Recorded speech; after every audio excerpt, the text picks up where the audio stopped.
ikutin apa kata pasangan kita, apa kata, apa namanya, orang-orang di sekitar kita Iya. tanpa kita tahu dan mau mau apa ya, mendengarkan diri sendiri lah. Ah, tuh Bir, jangan-jangan lo juga kayak gitu ya? Aduh. Nih Kak Eva gimana nih Kak? Kak Eva pernah, ini nggak sih Kak, kayak tadi yang Kak Jessica bilang, apakah selalu ngedengerin orang juga atau gimana? Ada di titik itu nggak, Kak? Oke, biasanya, Iya. kalau kita tuh masih dalam usia ini ya, belum memiliki keyakinan diri gitu ya, jadi masih remaja itu, peran teman tuh, kata teman itu tuh cukup cukup, mempengaruhi kita gitu ya. Jadi, ketika kalau kita ingat-ingat nih waktu dulu remaja ya gitu, kita masih remaja nggak ya, Jess? Masih. Masih kayaknya. Jadi Bisa lah kalau ya, dulu bisa lah. masih bisa dibilang remaja lah ya gitu. Jadi kalau Heeh. misalnya kita ingat-ingat nih waktu dulu, usia mulai dari SMP lah ya gitu, di mana, kita sama teman satu kelompok kita gitu ya, itu kan erat banget ya, apa yang mereka katakan kita ngikut gitu. Terus kalau Mhm. menurut mereka, jangan pakai yang kayak gini gitu, ini misalnya jelek gitu. Jadi kita juga punya persepsi yang sama gitu. Jadi kayak satu kelompok itu memiliki, self image yang sama gitu. Padahal bisa jadi berbeda-beda gitu. Nah, memang basically karena kita adalah, makhluk sosial gitu ya, kita tidak bisa terlepas dari namanya bersosialisasi, kita harus berkomunikasi dan itu adalah dasar. Nah, memang penting banget seperti yang Mbak Jessica sampaikan, kita perlu mengenal diri kita tahu apa yang kita mau, jadi kita tahu nih ketika kita mulai merasa tidak nyaman, kita Mmm. mulai merasa, misalnya ada perasaan kok tidak jujur ya gitu, atau ada momen, kita merasa akhirnya, direndahkan. Dan di Iya. situ poinnya adalah kalau kita tahu diri kita gitu, kita kan pasti ada perasaan tidak terima gitu. Iya, Nah, di situ betul. adalah, pengambilan keputusan, mau gimana nih? Mau tetap Oh. stay digituin atau ya udah ignore aja orang tersebut gitu. Jadi, kembali lagi kita yang menentukan. Oke, berarti kayak girl on girl crime juga nih. Berarti kita semua sering ngalamin ya, Bir, ya, girl on girl crime atau yang Iya, betul lainnya. banget gitu. Kita semua pasti ngalamin itu berarti ya, teman-teman Banget semua. sih. Nah, Nah, Kak, tadi kalau misalkan itu kan tadi, udah yang dari teman-temannya kayak gimana gitu, terus ciri-cirinya juga tuh. Berarti kalau kayak gitu udah kita udah bisa ngedeteksi nggak sih, Kak, dari yang tadi Kakak sebutin itu, dari keluarga, teman, sama pasangan tuh udah kayak pendeteksi munculnya tuh kayak gitu sama ciri-cirinya? mungkin bisa disebutin sama Kakak kayak tanda-tanda awalnya tuh seperti apa atau ciri-ciri suatu hubungan yang udah masuk di eee, kata toxic gitu, Kak. Kayak yang kadang orang nggak lihat gitu ada di hubungan mereka. Siapa? Kak Jessica mungkin bisa Oh, jawab atau Kak Eva juga oke. nggak apa-apa, Nanti kalau gantian. misalkan kurang bisa ditambahin oleh Kak Eva ya. Kak Iya. Eva, iya. Oke. Yang paling clear kelihatan tuh biasanya orang lain sih yang paling ngeh biasanya duluan ya. Iya bener. Karena, pengalaman ya, Din? Langsung, iya bener. Apalagi ada di dalamnya ya. Oh, iya. Yang paling kerasa tuh adalah kita jadi, berubah. Nah, berubahnya tadi tuh kayak bukan berubah menjadi lebih baik atau lebih dewasa gitu ya pemikirannya, tapi justru, apa namanya, yang tadinya saya nggak begini kok jadi begini, jadi, apa namanya, kayak nggak punya pendirian, kayak nggak punya kuasa buat diri sendiri ya, maksudnya Mhm. menentukan segala sesuatu, mengambil keputusan kok kayaknya perlu dengan keraguan, tadinya padahal sebenarnya nggak kayak gitu, gitu. Berat ya? Sepertinya hah? Berat banget, Kak. Iya, benar benar, berat banget memang. Dan ini, apa namanya, memang sulit untuk diselesaikan sendiri sih, gitu. Butuh bantuan orang lain, baik itu mungkin profesional atau mungkin teman-teman di sekitar atau orang-orang yang bisa nge-support gitu. Karena, orang yang udah terikat dalam toxic relationship itu kan kayak, apa ya, kayak dia tuh kayak terselubung, apa ya, kayak dibalut sama sama kayak suatu lapisan yang kayaknya nggak kelihatan, tapi kita tuh kayak susah keluar gitu. Padahal sebenarnya tuh, apa namanya, tahu kalau itu tuh nggak enak, nggak Nggak menyenangkan baik gitu. gitu ya, Kak. Nggak Iya. baik, kerasa gitu kalau jadi lebih stressful, jadi lebih, apa namanya, mungkin jadi gampang marah-marah, itulah perubahan-perubahan yang tadinya nggak ada gitu ya. Kan kalau dalam setiap relasi aja lah ada konflik, tapi ini kok kayaknya konfliknya terus-terusan, terus kok kayaknya banyak merugikan kita. Itu tanda-tandanya sebetulnya ya, kelihatan bahwa kerasa ada usaha yang nggak seimbang gitu. Berarti Gitu, sebenarnya kayak karena puberti juga sudah ya Kak ya?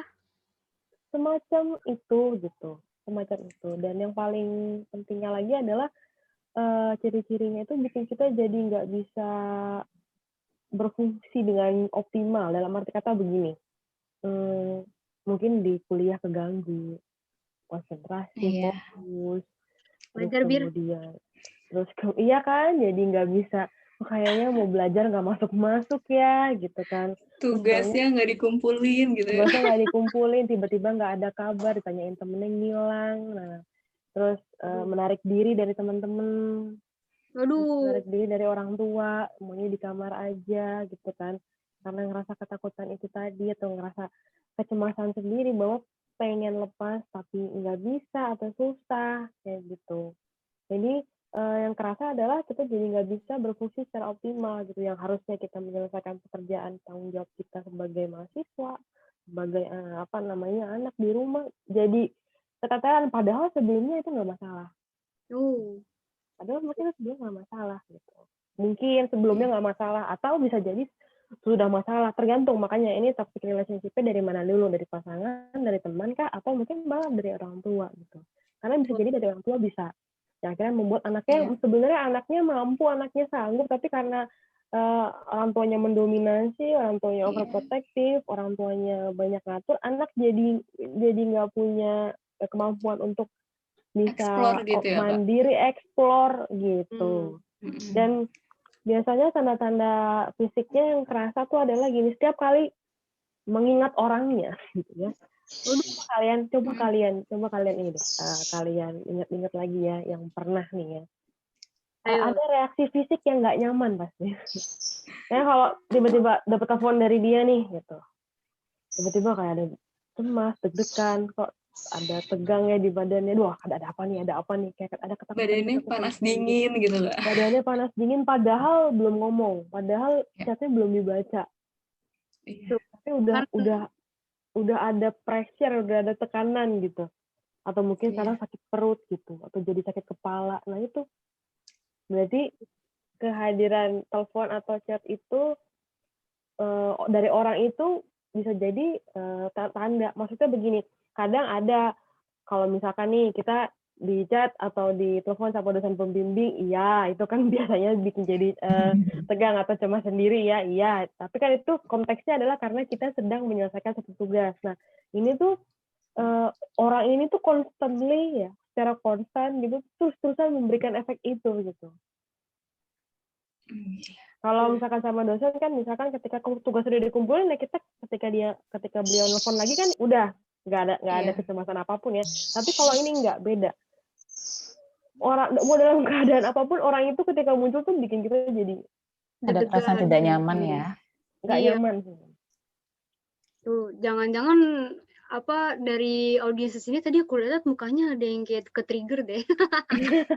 Oh itu kayak ngomongin gue gitu ya? Iya, aduh jangan-jangan gue lagi ditelepon dia nih, aduh gimana ya ngehindar. Gitu. Terus aku mau nanya nih Kak, kalau tadi kan dibilangnya itu seperti yang merasa nggak punya kuasa atas diri sendiri atau hal-hal negatif lainnya di dalam sebuah hubungan. Nah, tapi kalau misalnya di sebuah hubungan tuh sebenarnya baik-baik aja, mereka bahkan nggak pernah berantem, mereka kayak ya flat-flat aja, itu termasuk toksik atau gimana Kak? Coba Kak Eva bisa bantu jawab mungkin. Oke. Nah, kalau soal toksik itu yang poinnya itu adalah gini, kamu merasa tidak aman. Lalu dalam hubungan itu nggak bisa nih mengemukakan apa yang ada di pikiran kita, gitu. Tidak menjadi diri sendiri. Nah, itu adalah poin dari toxic relationship, gitu. Jadi mungkin ada sebagian gitu ya yang ketemu dengan pasangan terus ngerasa sama semua gitu, nggak ada problem, maksudnya nggak ada konflik gitu ya. Tapi kenyataannya sih kayaknya pasti ada konflik kecil yang memang akhirnya mereka mungkin bisa mengatasinya gitu dengan berkomunikasi. Nah, kalau misalnya kayak kita sama saudara aja nih, saudara yang satu rumah ya, sekandung gitu ya, itu pasti sempat ada konflik gitu.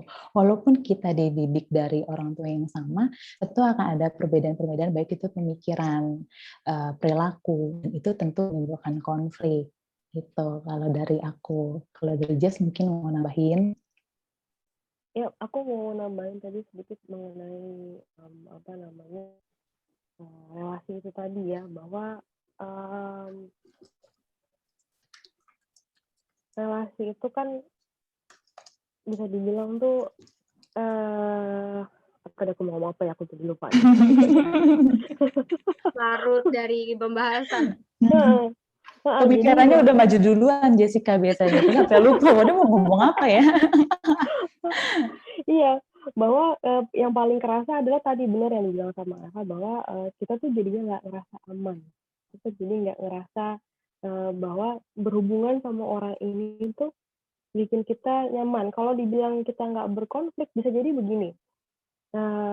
Bisa jadi sebenarnya kan kalau misalkan berkonflik itu kan karena gini ya, karena orang ini, karena kita menyampaikan pendapat, terus mungkin pihak yang sana gitu ya. Ini aku bilangnya pihak ya, karena kita nggak bilang ke pasangan, nggak bilang ke itu, nggak suka spesifik, tapi orang yang lawan bicara kita ini nggak terima gitu kan ya, ada penolakan, baru terjadilah konflik kan gitu ya. Tapi kan jadi tahu ya apa concernnya, apa yang bikin kita nggak suka gitu ya.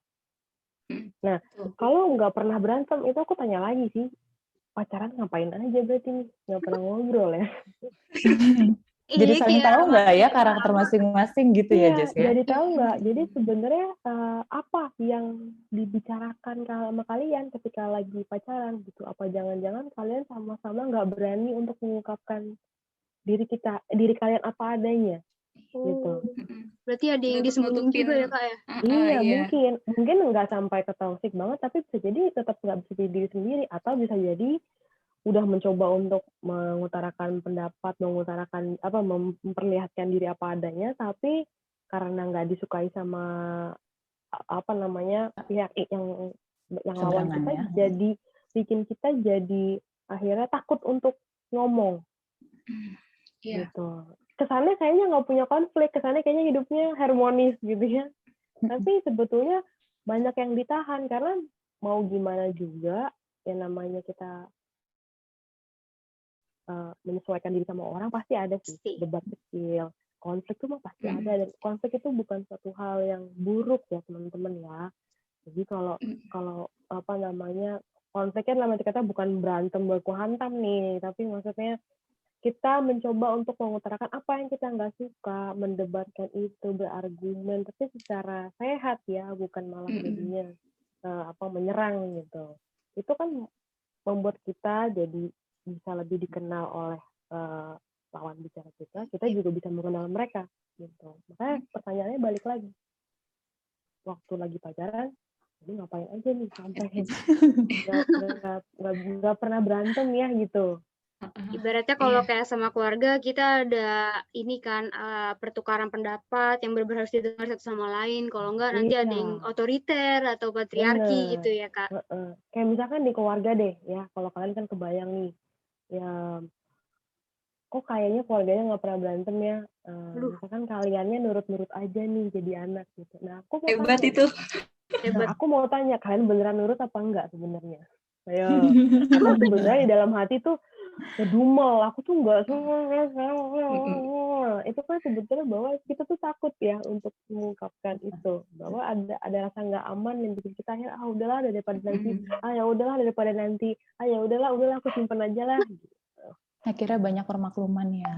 Iya benar. Tadi kan berarti ada permaklumannya tuh biar. Nah, terus kan berarti kitanya juga harus bisa tahu nih kalau ngatasin konfliknya ya nggak sih, Bir?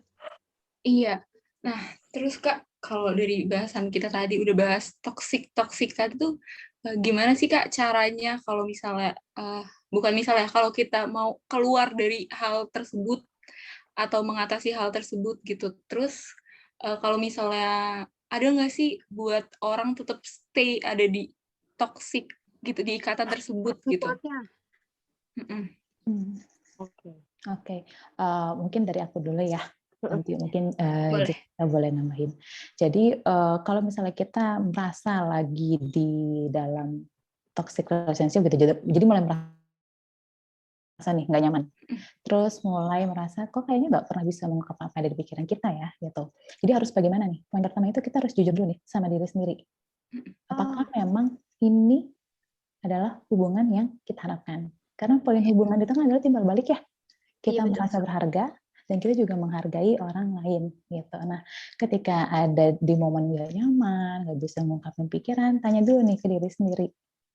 Kalau misalnya ini gak sih yang kita harapkan? Jujur dulu dengan diri sendiri. Kalau misalnya memang hubungan ini misalnya memang ada masalah gitu. Nah, kedua, biasanya kok dalam hubungan tuh ada pola. Biasanya toxic itu hot button-nya kena gitu ya. Terus habis itu dia kan jadinya meluap marah gitu. Terus dia melakukan hal yang memang buat kita tidak nyaman. Nanti kalau sudah, biasanya itu akan ada fase manis. Diajak kencan kalau sama pacar, terus minta maaf, dibeli Baikin gitu ya, Kak. baikin gitu Gimana? kayak fase honeymoon gitu ya. Tapi nanti akan ada momennya lagi ketika hot button-nya itu kesentil, itu akan kembali lagi seperti itu. Iya. Nah, biasanya itu akan membuat kita jadi maklum. Oh, dia memang kayak gitu kok orangnya. Oh, Nanti Dia bisa baik memang lagi. nanti pasti bakal baik deh. Dia memang seperti itu kok, aku harus memaklumi dia. Nah, permakluman itulah yang memang harus kita sadari gitu. Jadi jangan menganggap kalau misalnya sudah terjadi kekerasan, biasanya paling awal itu di verbal ya. Nah, jangan sampai kalau ada kekerasan itu dianggap adalah kewajaran gitu. Karena kita akan menimbulkan permakluman terus. Jadi coba cari pembanding juga di hubungan yang lain, tapi yang lebih sehat. Jangan dibandingkan yang mungkin lebih parah gitu kondisinya gitu, yang lebih nggak baik gitu. Karena benchmarking kita itu kan harusnya yang sehat gitu ya, supaya kita tahu nih ada di mana. Kalau kita membandingkan dengan yang lebih tidak sehat, kita akan selalu berpikir, oh kita masih mendingan, kita masih mendingan. Pasti mikirnya tuh kayak gitu. berarti Nah, jadi patokan. betul. Adin ini nampak ini ya, kalau dari tadi dilihat ya, oh iya bener banget tuh gitu. Kalau sering ada di dalamnya mungkin ya, Adin ya. Enggak juga dong. Gitu. Jadi setelah cari perbandingan, kita kan punya ya hopefully ya setiap orang memiliki teman yang bisa dipercaya untuk diajak bicara gitu. Jadi ceritakan, walaupun kadang menceritakan itu tidak memberikan solusi, tapi paling nggak melegakan. Oh. Lalu kalau misalnya memang sudah merasa sangat butuh bantuan profesional, itu kasih isyarat kalau kita tuh butuh bantuan. Oh. Karena Isyaratnya gimana tuh, Kak? misalnya gini, kadang nih kalau misalnya kita lagi sama teman, terus di telepon sama seseorang gitu ya, yang memang kok Adin ketawa ya? Yang memang kayak membuat kita tuh gak nyaman gitu ya. Nah, tadi kan kita udah cerita nih sama teman. Ya, bisa sampaikan ke teman. Nanti kalau misalnya aku miss call gitu, tolong telepon aku ya, seakan-akan ada urgent atau emergency call dan aku harus pergi gitu, kayak untuk menghindar gitu kan, karena baiknya kita mulai avoid ya gitu dengan orang tersebut. Nah, itu salah satu isyarat ke teman terdekat untuk memberikan bantuan. Nah, poin selanjutnya itu adalah kitanya sendiri nih, beneran mau dibantu atau tidak gitu, karena pola hubungan tadi itu memang untuk keluar tuh cukup sulit ya, apalagi kalau dalam hubungan yang pacaran itu kan udah melibatkan perasaan ya. Nah, biasanya itu permaklumannya lebih apa ya, toleransinya itu jauh lebih tinggi gitu. Lalu nggak perlu memikirkan apa pemikiran orang. Misalnya, nanti kalau aku cerita sama teman aku, nanti aku dianggap jelek. Itu kan apa ya? Itu yang menghalangi kita untuk melindungi diri kita sendiri. Padahal tujuannya kita itu adalah gimana caranya kita supaya aman. Gitu. Itu menurut aku kalau misal apa yang perlu kita lakukan kalau kita sudah merasa dalam toxic relationship. Gitu tuh, Bir. Kalau misalkan lagi kenapa-napa, lagi nongkrong atau lagi sama pacar kenapa-napa, Ya nggak sih, Kak? Harus ngomong ke orang lain ya buat kalau Iya. emang kita udah butuh bantuan gitu. Berarti di sini kita tuh nggak ada alasan untuk tetap stay ya, Kak? Apa gimana tuh, Kak? Kayaknya tergantung nggak sih? Atau gimana tuh, Kak? Kak Jessica coba bisa jawab. Oke, kalau dibilang stay, nah aku balik nanya lagi. Kalau nggak nyaman ngapain stay? Aduh, kan kali aja, Kak, kan kalau kayak misalkan kita sama keluarga kita gitu, aduh nggak nyaman sih, tapi kan di keluarga gitu. Nah, beda Beda makanya aku lagi. bilang setiap relasi itu beda pemecahannya gitu ya. Kalau sama keluarga kita nggak bisa stay, tapi kita harus tahu apa yang harus kita lakukan untuk bisa secure ourselves gitu. Ah, Bahwa relasi yang ada itu kan nggak bisa dirubah ya, yang nggak mungkin diganti kan gitu kan. Saudara kandungmu, ayah ibumu nggak mungkin diganti ini gitu kan. Jadi yang perlu diganti adalah bagaimana kamu mengatasi perasaanmu sendiri itu. Bagaimana kamu bisa mengatasi supaya kamu bisa menemukan dirimu kembali yang tadi hilang itu. Tuh. yeah. Karena kalau yang tadi Kak Eva bilang, itu sebetulnya dasarnya, kenapa sampai orang tuh sulit ya untuk bisa keluar dari lingkaran hitam ini, gitu ya, lingkaran emosi negatif yang secara sehari-hari itu nongol di kita karena relasi, adalah sebetulnya karena kita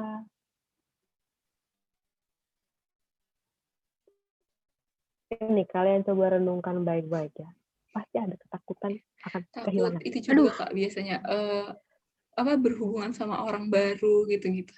Iya, takut Muncul berhubungan trust sama issues. orang baru karena takut kehilangan, karena takut yang baru nggak akan lebih baik dari yang ini, karena rasanya kayaknya yang ini udah menerima apa adanya.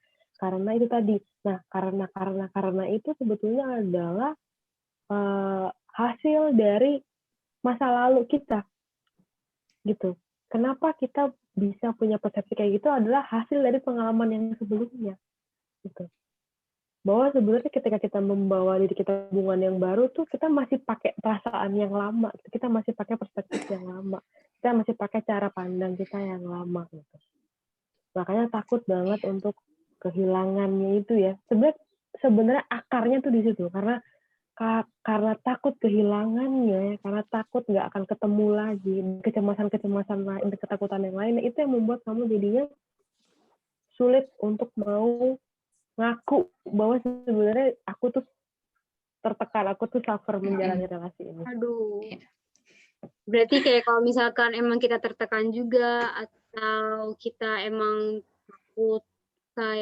takut untuk step further gitu ya, Kak. Kita jadi nggak pengen ngebuka diri, ada banyak trust issues-nya lagi. Iya, awalnya mungkin dari trust issue bisa jadi, betul. Itu bisa jadi dari trust issue. Tapi trust issue, kenapa bisa sampai ada trust issue itu kan juga beda lagi nih ceritanya ya. Maksudnya setiap orang punya ceritanya masing-masing. Tapi balik lagi bahwa itu jadi hasil ya, jadi hasil bahan masa lalu kita lah gitu, childhood kita, relasi kita sama keluarga, yang mungkin di rumah kita merasa nggak diterima, nggak dicintai, keluarga kita mungkin termasuk keluarga yang kaku ya, yang dingin, tiba-tiba ketemu sama teman atau sama pacar yang warm, yang kelihatan look so warm gitu ya, kayaknya warm gitu. Oh inilah yang aku butuhkan gitu, inilah yang aku cari, I'm craving for it gitu ya, ya kan? Seakan-akan kayaknya gitu, sehingga kayaknya tadi perilaku mereka yang negatif yang membuat kita jadi kehilangan identitas kita tuh jadi nggak kerasa karena kita fokusnya di situ doang. Padahal sebenarnya masih ada yang bisa memberikan itu, cuma kita takut. Aku tuh susah, Jadi ibaratnya sebenarnya ketakutan kita membuat kita membatasi diri kita sih untuk bisa keluar dari lingkaran itu. Dan memang untuk keluar dari lingkaran itu untuk beberapa kasus, apalagi yang sudah cukup ekstrim, ya mau nggak mau butuh bantuan orang lain yang profesional gitu, yang bisa ngerti bagaimana caranya supaya bisa mengarahkan kamu bisa pede, bisa yakin sama diri kamu sendiri gitu. Kerasa nggak sih bahwa kadang-kadang tuh kita tuh takut untuk bisa at least tuh kenalan, untuk bisa masuk ke lingkungan baru itu sebenarnya kayak ketakutan di pikiran kita doang loh gitu. Iya benar-benar banget. Setelah masuk tuh sebenarnya enggak juga sih, kayaknya enak-enak aja ya gitu. Jadi barulah kita mulai sadar bahwa oh yang kemarin itu ternyata itu banyak ya ngerugiin gitu ya. Iya. Nah, ternyata seru banget ya bahasan kita ini. Udah banyak banget. Introspeksi. Iya, kita masih ada dari kita, tapi mungkin kita di sini ada peserta yang mau bertanya dulu. Kayak kan ini tadi udah dikasih beberapa nih sama Master ya, dijabarin beberapa tuh. Lagi boleh bertanya, dipersilahkan. Masternya lo guys ini loh. Ada yang mau bertanya teman-teman? Belum malah tiba-tiba jadi ke konsultan kan. Yang mau bertanya bisa langsung raise hand atau bisa ketik di kolom chat. Ada? Kayaknya lagi introspeksi diri kali ya, pada diam. Iya, kok lagi relate banget ya sama hidup gua gitu. Dan aku mau kasih tahu juga mungkin buat teman-teman juga yang sering dicurhatin gitu ya sama teman-temannya. Kalau emang ngerasa udah mulai nggak sanggup handle temennya ini gitu ya, mungkin bisa kasih tahu dia untuk refer kemana, kalau ke kampus punya konselor, atau ke profesional gitu ya, supaya bisa tertolong dengan lebih tepat, karena kalau ini dibiarin terus tuh bisa bikin kamu makin kehilangan diri ya gitu, makin ngerasa jadi makin nggak bisa ngapa-ngapain, nggak optimal gitu. Yang kamu jalani bukan hidup kamu. Berarti kita juga jangan malu untuk speak up dan ke konsultan atau enggak, atau kayak dari temennya ngebantuin temennya lagi gitu ya. Gitu. Itu bukan sesuatu hal yang memalukan ya Kak buat diceritain ke orang lain. Yang memalukan, sesuatu yang memalukan itu kan cuma di pikiran kita ya. Iya kan, nggak ada sebenarnya. Itu cuma pikiran kita aja kok. Ini tuh memalukan. Sebenarnya yang memalukan kamu. Bukan orang lain mempermalukan itu. Ternyata setelah diceritain, orang lain terima-terima aja tuh. Ini sebenarnya itu adalah tadi, balik lagi trust issue kan. Iya. Gitu, balik lagi ke trust issue. Takut untuk membuka diri, padahal sebetulnya orang lain bisa menerima, bahkan mungkin cerita sama teman-teman yang pernah juga bisa membantu, jadi ngerasa nggak sendirian gitu. Ada yang gue ternyata juga gitu ya Kak, terus mungkin bisa cerita gimana dia nanganin buat keluarga gitu kalau emang nggak berani ke yang profesional gitu. Betul. Mungkin dilanjut dulu aja. Mungkin dicap boleh kali ya, gitu, nggak apa-apa kok. Iya. Atau mungkin kalau ada yang nggak berani dibaca banyak orang, bisa ngechat ke aku mungkin, atau ke Adin, ke Kak Jessica langsung, atau ke Kak Eva-nya. Saya Kak. Jadi ntar kita ngasih tau. Oh iya. Iya silakan, siapa tuh? Iya, perkenalkan nama saya Desi Anggitasari.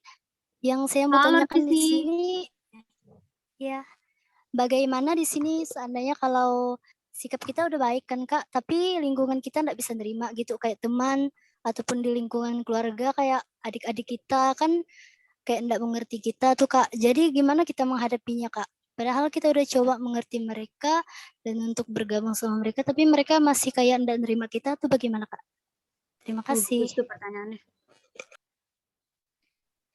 Coba Kak bisa dibantu jawab. Fadlo atau Jessica dulu. Pak? Apa? Jessica dulu boleh. Oke. Tadi pertanyaannya adalah, maaf kalau aku salah tangkap ya. Bisa diulang lagi entah. Pertanyaannya adalah, kalau misalkan kita sudah berusaha untuk bisa memberikan yang terbaik, kita sudah baik gitu kan ya, tapi orang lain nggak bisa menerima itu dengan baik gitu ya. Lalu apa? Yang maksudnya yang mengganggu kamu tuh apa, Des? Coba kalau aku tanya. Kayak tekanan merasa kecewa gitu Kak. Terus kayak kenapa kita nggak bisa bergabung gitu Kak sama mereka? Oke. Kenapa rasanya kayaknya mereka tuh nggak cukup gitu ya. Apa yang kamu lakukan tuh kayaknya nggak cukup gitu buat mereka. Kayak gitu nggak deh kira-kira? Iya Kak, kayak gitu. Oke. Kalau gitu, biar gimana pun mereka tuh emang akan ngerasa nggak pernah cukup apapun yang kamu lakukan.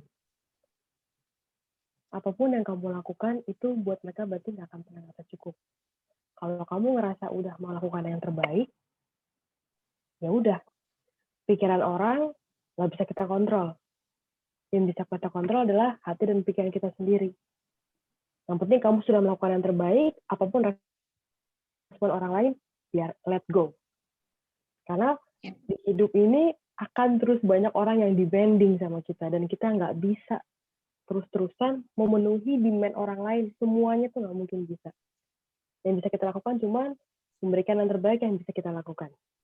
Sudah, sampai di situ aja. Itu akan membuat kamu menjadi masa lebih baik. Gitu. Instead of merasa gagal, merasa fail, karena dalam toxic relationship itu aku diingetin lagi bahwa dalam toxic relationship itu ada yang namanya ekspektasi yang berlebihan. Dan ekspektasi yang berlebihan dari orang itu terus-terusan dikasih ke kita. Sehingga kita kayaknya di-blaming terus, kita di-shaming terus, kita rasanya kayaknya ngerasa failed, ngerasa nggak cukup. Itu pasti selalu ada. Tapi balik lagi kayak yang tadi. Kalau kita kenal diri kita, dan kita ngerasa bahwa diri kita nggak kayak apa yang mereka bilang, kita ngerasa bahwa apa yang kita lakukan sudah adalah hal yang terbaik, kita nggak akan terpengaruh sama omongan mereka. Karena diri kita yang menentukan adalah kita sendiri. Kita sendiri. Apa yang kita pikirkan adalah ya kita sendiri. Yang bisa mengontrol pikiran kita, yang bisa mengontrol perilaku kita, cuman kita. Itu yang bisa kita kontrol. Selebihnya apa yang orang lain ucapkan, apa yang orang lain perilakukan, itu kita nggak bisa kontrol. Jadi nggak usah berusaha untuk mengontrol itu. Kontrol apa yang bisa kamu kontrol. Iya, gitu. Desi udah menjawab. Nah, Desi, apakah sudah terterima jawaban Oh iya kakaknya? Kak, makasih untuk yang itu Kak. Terus mau tanya selanjutnya, seandainya kalau kan itu kita nggak enakan Kak, itu adik kita ataupun keluarga kita kayak gitu, ataupun teman itu masih keluarga kita. Jadi kita masih tetap kayak masih mau mencoba terus kayak supaya bisa berhubungan baik dengan dia, atau kita memilih untuk biasa aja gitu Kak. Kita cari kayak ke yang lain gitu, kayak ada teman atau apa gitu Kak. Oke. Oke, aku coba bantu jawab ya. Jadi jika memang apa yang sudah kamu lakukan itu tidak pernah cukup untuk mereka, kalau menurut baiknya sih ya, itu kita set boundaries gitu. Karena apa ya? Kan ekspektasinya mereka tuh melebihi gitu ya. Kita tidak bisa mengontrol mereka, kita tidak bisa. Jadi kita tidak bisa tidak pernah memenuhi ekspektasi mereka gitu. Jadi set boundaries karena keluarga gitu ya, atau itu adik. Jadi kalau misalnya itu mereka membutuhkan gitu ya, itu bisa kita berikan. Tapi apa ekspektasi kita pun perlu dijaga gitu, Des. Kalau misalnya kita ekspektasi kita dijaga itu maksudnya jangan sampai dengan kita mencoba untuk memberikan terbaik ke mereka, terus kita berharap mereka habis itu merasa senang dan membuat kita jadi kayak kita lakukan udah cukup gitu ya.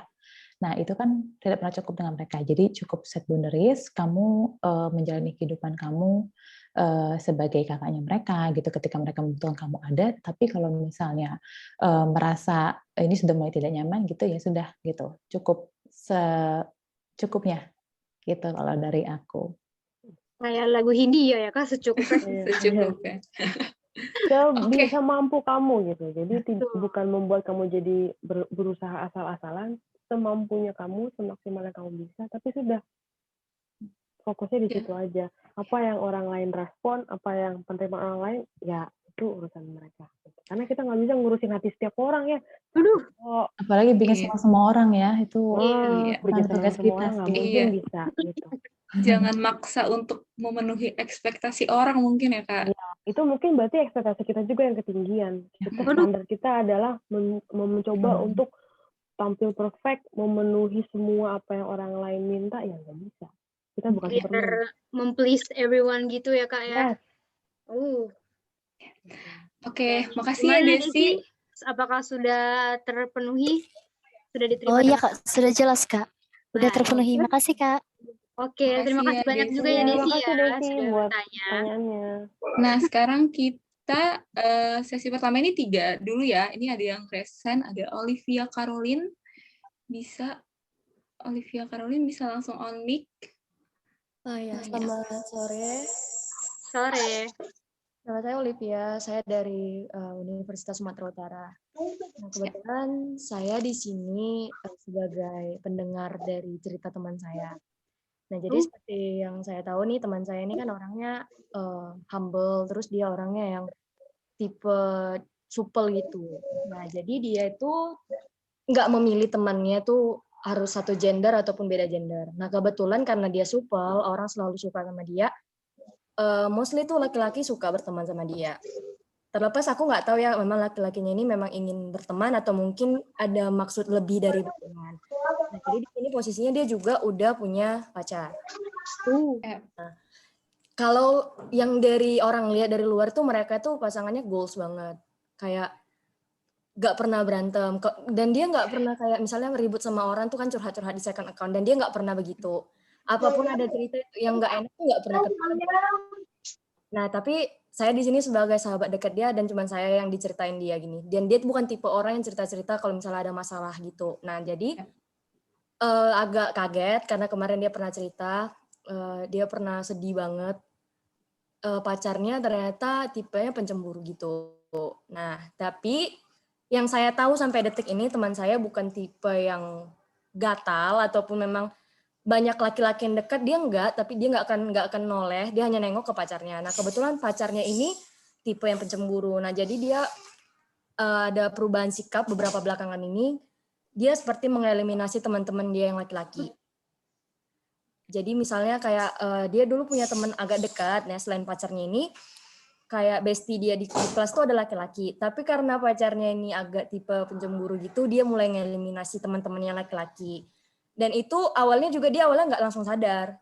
Awalnya pacarnya tuh misalnya kalau dia lagi deket, dia lagi berdua nih pacarnya, terus teman laki-lakinya nyapa, pacarnya kayak diem gitu, ngurung gitu, nggak ada diajak ngomong, nggak cakapi, habis itu laki-lakinya pergi gitu, ditinggalinya, dan dia nggak ngerti awalnya kenapa. Nah, jadi setelah itu si cowoknya juga ini kan bawa sifat dinginnya ke chat. Awalnya juga dia nggak sadar itu kenapa, sampai akhirnya memang cowoknya ini ngomong terbuka, aku nggak suka kamu dekat sama teman cowokmu. Dan si ceweknya ini karena nggak mau ribut, ya udah dia mulai menjauh dari teman-teman cowoknya. Nah, lalu jeleknya yang kedua ini juga dia cerita kalau ternyata teman cowoknya ini pacarnya juga nggak suka kalau si ceweknya ini ngechat sama teman cowoknya. Nah, jadi dia bingung kan. Jadi dia bilang gini, aku minta maaf kalau memang mungkin menurutmu aku chatting sama teman cowokku nggak wajar. Nah, tapi dia bilang aku chatting nggak sama laki-laki yang banyak gitu. Dia udah seleksi misalnya 2 orang yang memang benar-benar 2 orang ini nggak bisa dia kayak diabain gitu, nggak bisa karena memang dia punya tugas kuliah, dia satu kelas, dia ada kerja kelompok itu sama yang laki-laki ini. Nah, jadi dia jelasin sama cowoknya dan cowoknya ngomong begini, oh jadi kalau misalnya kau chattingan sama cowok itu kalau tiap hari itu wajar ya, gitu. Ini kata cowoknya begini. Nah, bagi ceweknya dia bertanya, kan aku hanya ngechat karena ada tugas kuliah. Kalaupun memang ada yang namanya berteman kan adalah istilahnya kayak guyonan sedikit di dalam chat, tapi dia menganggap itu nggak wajar. Tapi menurut ceweknya itu wajar, karena dia memang nggak ada maksud apa-apa gitu. Tapi cowoknya selalu bilang gini. Mohon maaf Olivia Caroline, ini berarti boleh aku persingkat ya. Jadi sebenarnya cowoknya itu cemburu gitu ya, dan mereka jadi ada masalah internal gitu karena gak mau dengerin satu sama lain, gak mau ngertiin satu sama lain juga gitu ya. Benar, tapi di saat ceweknya udah kayak ngefrontal gitu sama cowoknya kan, itu nggak bisa. Misalnya dia bilang jangan berhubungan, nggak bisa karena itu teman satu kelas, satu kelompok, nggak bisa. Tapi si cowoknya jadi malah kayak nganggap dirinya yang salah gitu, paham nggak? Jadinya dia kayak victim blaming gitu sama diri dia sendiri. Yang berarti otoriter tapi dia ini ya playing victim gitu ya. Bener. Tapi aku dia berlangsung nanya itu gimana sih sebenarnya. Aku nggak berani bilang itu toksik atau apa, soalnya kan mereka juga bukan yang tipe yang tiap hari berantem gara-gara itu. Cuman kalau nggak jauh-jauh dari situ gitu. Jadi aku mau nanya itu kira-kira jalan keluarnya atau gimana gitu. Karena memang sebenarnya si ceweknya ini sayang. Cuman ya itulah masalahnya selalu sekitar situ-situ aja gitu. Sampai bosan dengar ceritanya begitu-gitu aja terus. Sayang ya, mengalahkan segalanya. Benar, Kak. Oke, aku coba bantu jawab ya, Olivia. Boleh, silahkan Kak. Jadi kan poinnya itu adalah bisa dibilang dia cemburu ya ke teman laki-laki gitu. Padahal teman. Terus artinya dia jadi membatasi kita berteman dengan siapa. Nah, kembali lagi nih pertanyaannya, teman kamu merasa nyaman nggak dengan hal tersebut? Kembali lagi juga nih, apakah artinya ketika kan si cewek ini udah memaparkan pikirannya ya, ini cuma teman, apalagi tuh tugas gitu. Tapi si cowok tidak bisa terima. Nah, coba tanya lagi ke temannya Olivia nih, apakah artinya temannya ini bisa mengemukakan apa yang di pikirannya? Terus biasanya kalau orang-orang yang memang cenderung akhirnya menjadi toksik untuk diri kita itu kecenderungannya mereka itu dominan dan manipulatif gitu. Jadi mereka akan bilang ya terus habis itu jadi aku harus memaklumi gitu. Jadi itu yang membuat kita merasa bersalah terus memaklumi apa yang perilakunya dia gitu ya untuk mengontrol kita. Nah, kalau untuk temannya Olivia ini mungkin coba diajak ngobrol lagi, ditanyakan gitu. Apakah dia memang benar-benar nyaman gitu ya? Karena kan ini baru kayak snapshot ya dari di whole hubungannya dia gitu ya. Bukan rangkaian keseluruhan dari hubungannya dia gitu. Nah, itu perlu dipastikan lagi nih apa yang dia rasakan. Apakah memang tidak nyaman? Apakah dengan komunikasi tidak bisa solve? Nah, kalau misalnya memang segala cara udah dicoba gitu ya. Nah, kembali lagi ke dia gimana next-nya untuk hubungan itu. Olivia, mungkin udah terjawab. Apakah sudah diterima dengan baik, Olivia? Udah sih, Kak. Jadi ini kalau misalnya aku bertanya nih sama teman aku lagi, sebenarnya mereka udah pernah ngomong sih, Kak, dari hati ke hati. Cuman ya gitu, Kak. Jadi jatuhnya jadi kayak acara gimana ya, kayak nangis-nangis nggak jelas gitu jadinya, Kak. Aku agak bingung juga sih ngeliat udah ngomong, cuman jadinya si ininya kayak nangis gitu nggak jelas gitu. Aku bingung nih kalian ngomong apa kok sampai nangis-nangisan gitu loh. Karena si cowoknya juga ngomong kan, aku juga punya temen cewek sih, tapi aku nggak ada ngechat sampai tiap hari gitu katanya, selain nanya tugas kuliah gitu. Jadi aku ya nanti aku coba tanya lagi deh, Kak, apakah mereka memang udah ngomong dari hati ke hati nggak masalah ini. Makasih sebelumnya ya, Kak. Oke. Aku mungkin mau nambahin sedikit ya mengenai case yang Olivia tadi ya, bahwa Boleh. ini contoh konkretnya sih, ya contoh konkret bahwa orang yang punya trust issue, yang punya something di childhood-nya mungkin ya, yang akhirnya itu terbawa ketika dia having relationship sama orang lain gitu.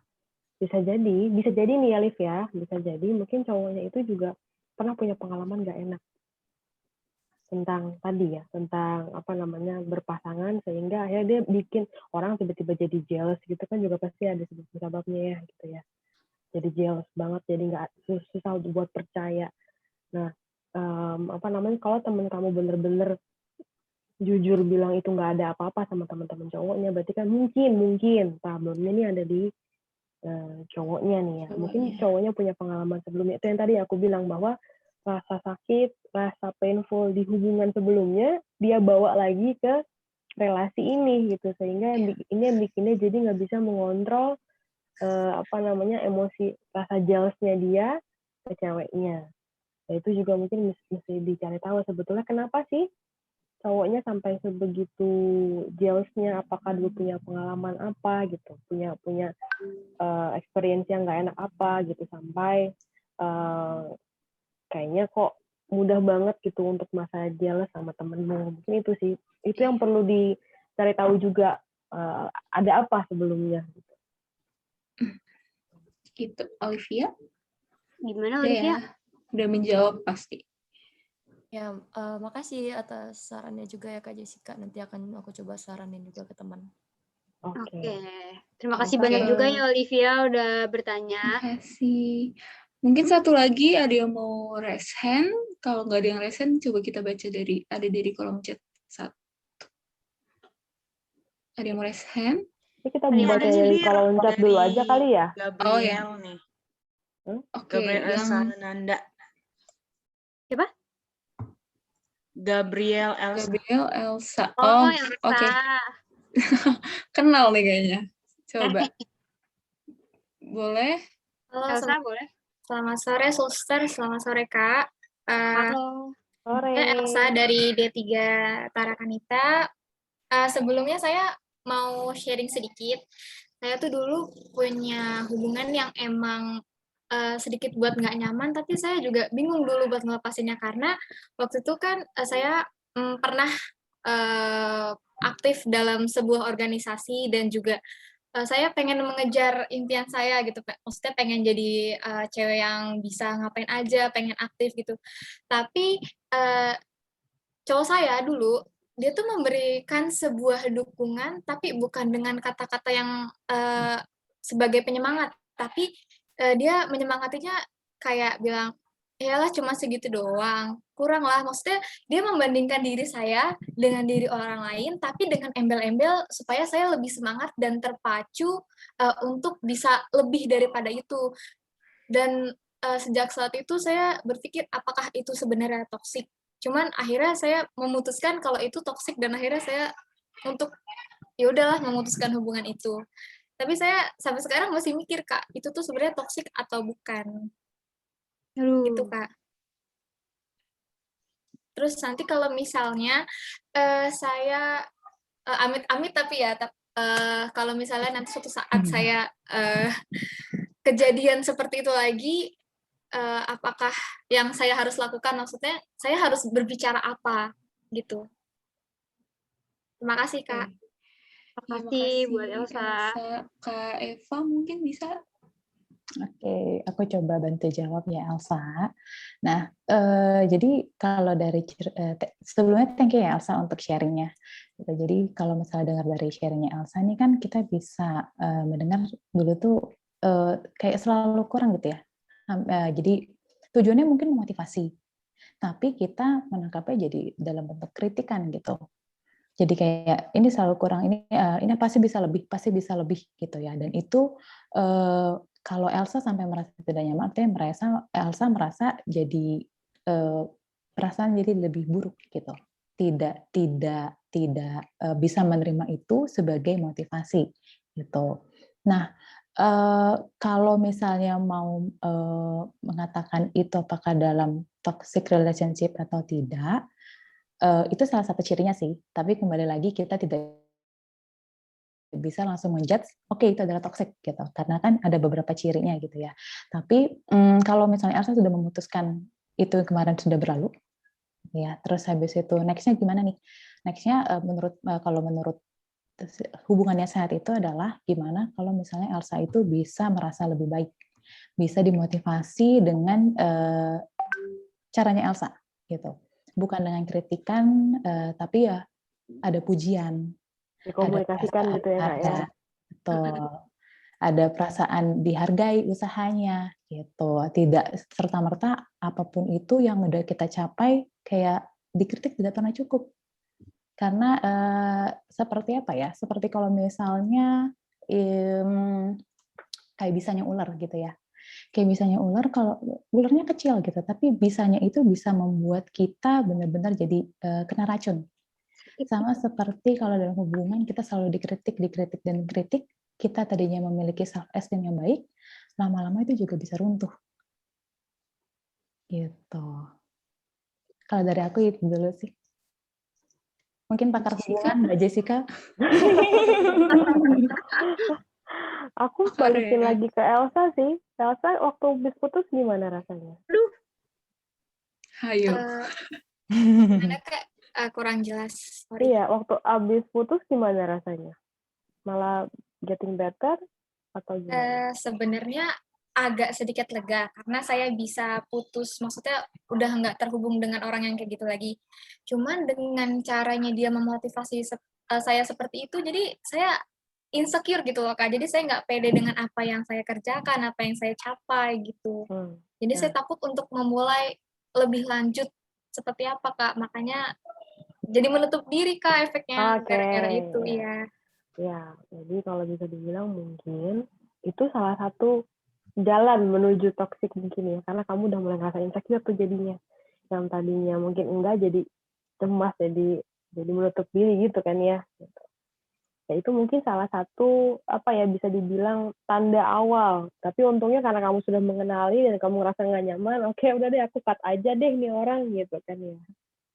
Well, for the next-nya tadi yang seperti Kak Eva bilang, komunikasikan. Ketika ada hal yang nggak kamu suka gitu ya, bilang kalau aku butuh dimotivasi, butuh disemangati, tapi nggak dengan cara kayak gini. Karena nggak orang yang suka di compare, ya nggak? Betul banget. Betul sekali. Jadi kalau emang mau motivasi, ya motivasilah atau feedback lah apa yang sudah aku lakukan, bukan apa yang orang lain lakukan lalu di-compare ke kita. No, kita semua berbeda dan kita unik gitu. Jadi kamu juga harus tahu apa yang pengen kamu dapat, maksudnya gini, cara apa yang ingin orang lain melakukan ke kamu yang bikin kamu merasa nyaman, coba utarakan. Gitu sih. Begitu. Terima Gimana kasih ya, banyak Sa? ya Kak. Ya cukup sangat terjawab. Ya terima kasih ya Kak. Ya, next time-nya get back. Ya, saya jadi secure ya. Ya. Gimana nih, ada yang mau resign lagi nggak sekali lagi? Kayaknya asik nih kali Kak. Ada pertanyaan juga nih dari kolom chat nih. Oh oke, bisa kita juga lihat bacain nih, kali ada ya. yang resign. Dari Nih, kolom di chat resign dulu satu. kali ya. Kolom Ini chat dulu. ada Nanti. pertanyaan dari Regina Ayah Sophia nih. Kak, aku mau nanya, kalau misalnya kita punya temen nih, terus dia punya teman lain yang toksik, kita tuh udah berusaha meyakinkan dia untuk tidak terlalu terjerumus, tapi dia nggak mau dengerin sebagai teman. Kita tuh pasti memberikan yang terbaik kan, kalau dia tetap nggak mau dengerin dan malah menjauhi kita, itu gimana sih Kak? Kan jadi dilema nih pertemanannya. Itu gimana nih Kak? Coba Kak bisa dijawab. Dilema dia ternyata. Oke. Apa nih? Kak Jessica boleh. Oke. Nah, kalau untuk masalah ini, tadi aku udah baca juga sih pertanyaannya. Thank you buat yang nanya. Sembiana Aya ya, oke. Gini, kita nggak bisa maksa orang buat nurut apa kata kita. Kamu udah lakukan yang terbaik, kamu udah bener jadi temen, udah ngasih feedback. Tapi orangnya nggak mau denger. Kalau akhirnya dia terjerumus, berarti itu hidupnya mereka.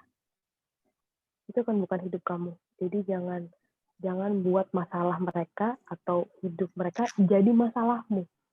Kamu udah ngasih tahu sebagai teman, good. That's the good point. Kamu udah ngasih tahu, kamu udah berusaha jadi teman yang baik. Tapi kalau dia tetap nggak mau dengerin, ya sudah. Itu pilihan dia.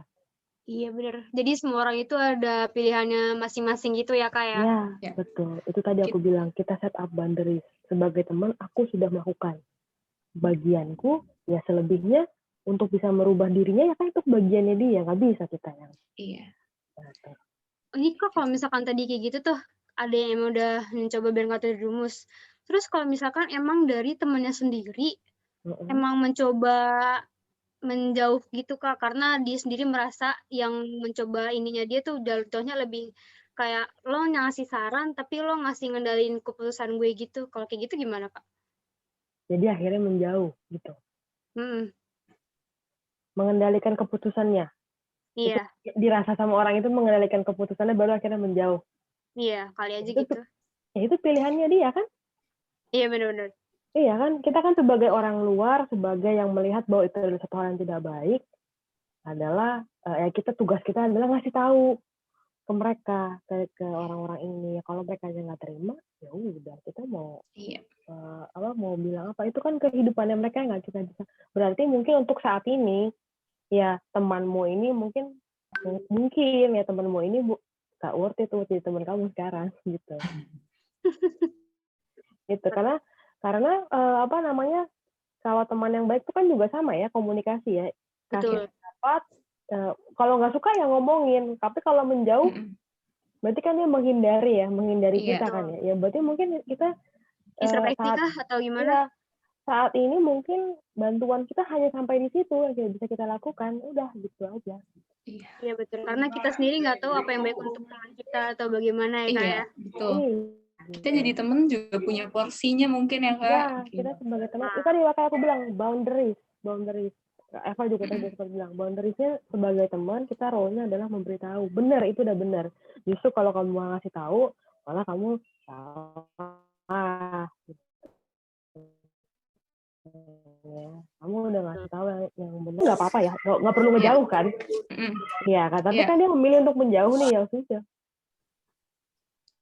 Jadi Itu tugas pilihannya kita dia. sebagai teman tuh memang sampai mengingatkan dan mendampingi gitu ya. Kalau misalnya sampai di satu titik dia memutuskan untuk menjauh gitu ya sudah, itu keputusan dia. Artinya memang dia sendiri merasa dia tidak butuh bantuannya kita juga gitu. Jadi ya sudah, tidak perlu effort untuk memberikan bantuan yang memang orangnya sendiri tidak mau untuk dibantu. Malah jadi kamu pusing mikirin itu loh. Kamu jadi pusing mikirin masalahnya dia, padahal dia sendiri nggak segitunya mikirin masalah dia sendiri. Diambil sendiri dianya ya Kak? Iya, kitanya yang pusing jadi temennya. Iya betul. Oke, bagaimana Ayah? Apakah sudah terpenuhi? Halo? Terima kasih, Kak. Oh, iya, sama-sama. Nah, terima kasih juga sharingnya. Iya. Oke, kita ke pertanyaan kita lagi kali ya, Din, lanjutnya. Itu tadi ada yang ngasih reaction, Bir. Mungkin di sesi selanjutnya nanti ada selesai pertanyaan kita, nanti baru kita balik ke topik kita dulu. Ya, nanti kita lanjut lagi ya. Kayaknya seru banget nih, Kak. Sampai banyak yang nanya-nanya. Iya. Iya, aku nggak sadar sampai 2,5 jam. Iya, oke. Ini tadi kan kita udah yang namanya sampai set boundaries gitu ya, Kak ya. Terus jadi pertanyaan teman-teman yang ada sedikit dari bahasan-bahasan kita juga nih. Nah, kira-kira nih, Kak, kalau persepsi dan asumsi, kenapa persepsi dan asumsi dari pasangan atau diri kita sendiri itu paling membahayakan hubungan sih, Kak? Kayak apakah benar-benar let's say jeopardize gitu, benar-benar yang nggak bakal diterima satu sama lain atau jadi gimana? Eva bisa jawab? Oke, ini Jess pas banget dia bilang, aku pengen jawab gitu. Aku mau minta kamu lebih boleh. lagi sih sebenarnya pertanyaan Dinda nih gimana? Maksudnya ada contohnya nggak sih? Iya, jadi kan kalau tadi yang persepsi sama asumsi itu benar-benar sangat mempengaruhi itu, Kak. Kira-kira mempengaruhinya tuh kenapa bisa sampai membahayakan banget sih, Kak? Mungkin bisa kasih penjelasan lebih lanjut ke teman-temannya, kayak, lo jangan banyak-banyak asumsi nih, kayak gitu. Kayak, oh iya gue nggak boleh banyak-banyak asumsi, gitu. Maksudnya gimana? Persepsi dari apa? Persepsi dari, contohnya kayak gimana? Kayak teman ngasih tahu pendapatnya lalu kita nggak terima, terus persepsinya. Aku masih belum Lebih kayak kalau misalkan nih kita dikasih sesuatu sama pacar kita, misalkan, terus kita ada asumsi macam-macam, atau kita pergi kemana sama orang tua kita mikirnya, aduh nih anak nggak macam-macam nih, gitu. Atau kalau misalkan sama teman kita kayak misalkan ada masalah tersendiri nih, tapi ntar dia mikirnya kayak, lo mah begini orangnya, gitu. Udah berasumsi duluan mungkin, Kak, karena terus berpikirnya kayak beda gitu. Itu kenapa membahayakan banget gitu? Membahayakan pasti karena bikin kita jadi overthinking nggak? Betul. Iya. Overthinking. Ya kan?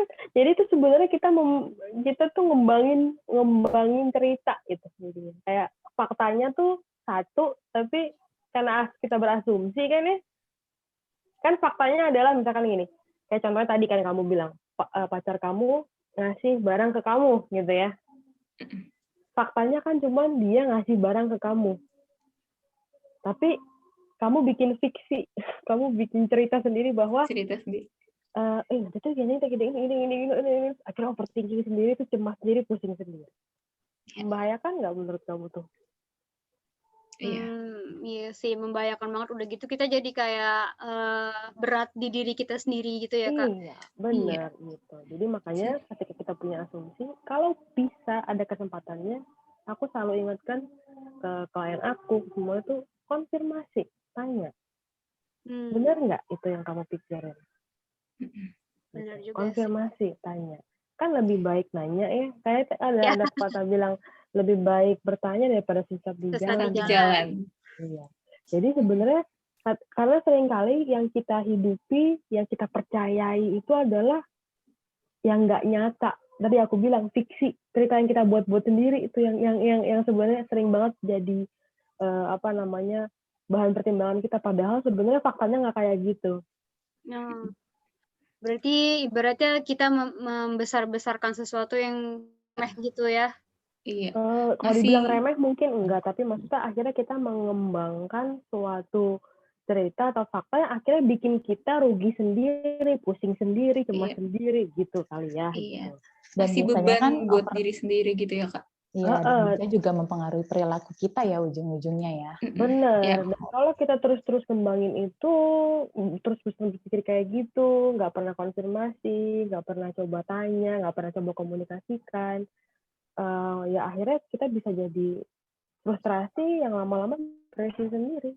Aduh. Iya. Bahaya banget berarti ya, bisa depresi loh. Mungkin menuju bahayanya nggak langsung ya, tapi kalau itu terus terjadi setiap hari lah kamu bayangin. Aduh, berarti kes yang depresi tuh kayak gitu tuh, karena awalnya dia suka overthinking ya gitu. Iya. Oh, jangan overthinking tuh ya guys, itu tanda awal jadi depresi. nggak menyelesaikan masalah gitu. Kayak tadi yang kalau kita balik lagi ke toxic relationship ya, kayak tadi kan contohnya, aku takut nanti nggak ketemu orang yang kayak gini lagi, aku takut ini takut itu kan enggak sebenarnya asumsi kita. Iya. Yang ternyata setelah dibuktikan enggak kan? Enggak. Kamu masih bisa hidup, kamu masih bisa oke, kamu masih bisa sehat, kamu masih bisa berprestasi, tampil keren dan segala macam. Berarti kalau kayak cemburu buta pun itu sangat menyakiti diri sendiri gitu ya, Kak ya? Sebenarnya kita pikirin tuh nggak seburuk itu ya, Kak. Iya. Iya, ketika kita cemburu itu kan kita lagi bikin fiksi ya. Gini, kalau cemburu tuh boleh ya, karena wajar ya, namanya jealous ya. Kalau nggak cemburu juga makanya gimana. Tapi kalau terlalu cemburu itu kan sebenarnya adalah kita tuh lagi ngarang sinetron gitu loh di pikiran kita. Iya, mendramatisir yang bikin alur sendiri. Faktanya adalah mungkin cowok kamu atau itu lagi chatting sama temen ceweknya. Faktanya itu ngomongin tugas.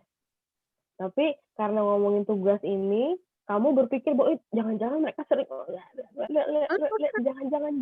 jangan. Nah, itu fiksi-fiksi yang kita ciptakan sendiri, akhirnya bikin kita jadi cemburu berlebihan.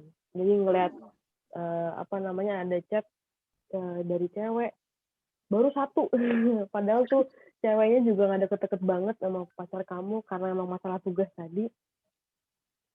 Jadi konflik lebar kemana-mana gitu. Itu kan juga membahayakan relasi juga ya, cerita itu tadi. Oke. Berarti kan tadi kita harus menjaga kesehatan mental kita sendiri dengan tidak overthinking gitu ya, Kak ya. Oke. Ini Kak ada yang bertanya nih di kolom chatnya. Kalau di tempat kerja toxic relationship. Waduh. Kalau di tempat kerja, toxic relationship sama office mate kira-kira akan lebih banyak nggak ya? Kalau iya gimana cara handle-nya ya? Nah, Eva nih. Bagiannya ya. Iya, bagian ini kan konsultasi organisasi. Jadi memang toxic relationship itu nggak cuma di teman, pasangan, keluarga gitu ya. Tidak Ternyata memang kalau di lingkungan pekerjaan pun bisa terjadi namanya toxic relationship gitu. Nanti mungkin teman-teman ya nanti ini bisa jadi bekal gitu ya kalau misalnya itu sudah bekerja. Nah, karena kan kita kerja tuh minimal 8 jam ya dalam satu hari, which is sepertiga dalam hari kita gitu. Itu di dalam lingkungan kerja. Nah, misalnya pertanyaan adalah bisa nggak sih ada teman kerja kita itu menjadi toksik gitu? Itu bisa aja. Ketika kita memiliki komunikasi tidak baik dengan dia, ketika pendapat kita itu selalu tidak bisa diterima sama dia, gitu. Jadi ya banyak sih ya kalau misalnya di lingkungan kerja ya bisa teman bisa teman kerja, bisa juga dengan atasan gitu. Ada immature leadership gitu ya. Nah, itu menjadi salah satu beberapa ciri dari si toxic relationship di dunia kerja gitu. Nah, misalnya nih itu terjadi dengan diri kita. Nah, apa nih yang perlu kita lakukan gitu? Berhubung ini adalah dunia kerja gitu ya, di mana ya kalau kerja itu kan memang sudah jadi ada apa ya? Kebutuhan kita juga gitu. Nah, jadi poin pertama itu adalah kita tuh perlu menjaga jarak gitu diri sendiri dengan orang-orang yang memang menurut kita adalah toksik. Berhubung ini adalah dunia profesional, jadi kita tidak ada sebenarnya kita tuh nggak punya kewajiban untuk memiliki hubungan personal dan ikatan emosional dengan mereka.